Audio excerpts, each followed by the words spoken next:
In 20 years, during which Solomon built the temple of the Lord and his own palace, Solomon rebuilt the villages that Hiram had given him and settled Israelites in them.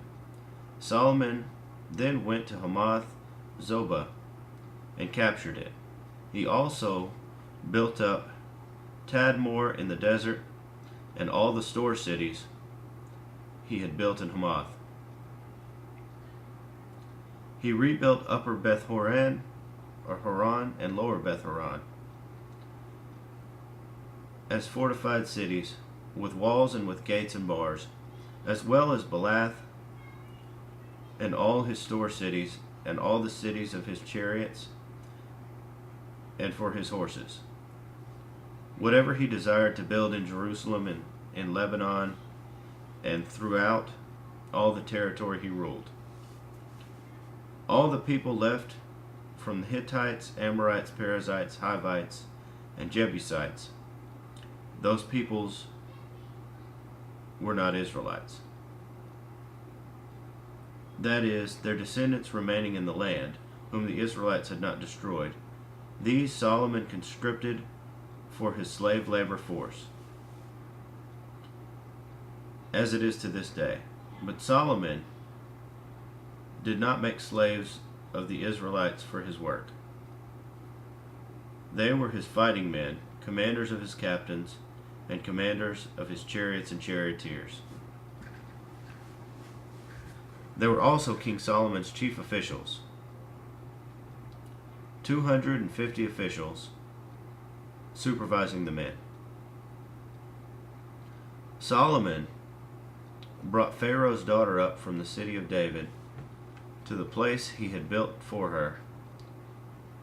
For he said, "My wife must not live in the palace of David, king of Israel, because the places the ark of the Lord has entered are holy."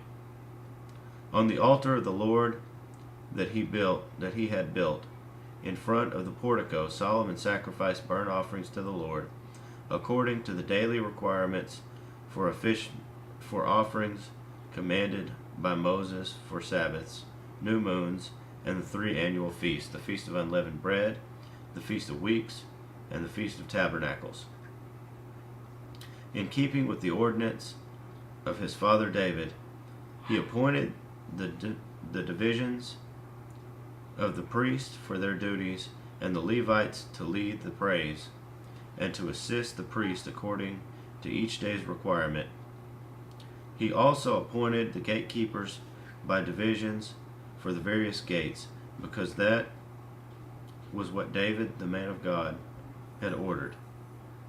They did not deviate from the king's commands to the priests or to the Levites in any matter, including that of the treasuries. All Solomon's work was carried out from the day the foundation of the temple of the Lord was laid until its completion. So the temple of the Lord was finished. Then Solomon went to Ezion, Geber, and Elath on the coast of Edom. And Hiram sent him ships commanded by his officers, men who knew the sea. These, with Solomon's men, sailed to Ophir and brought back 450 talents of gold, which they delivered to King Solomon.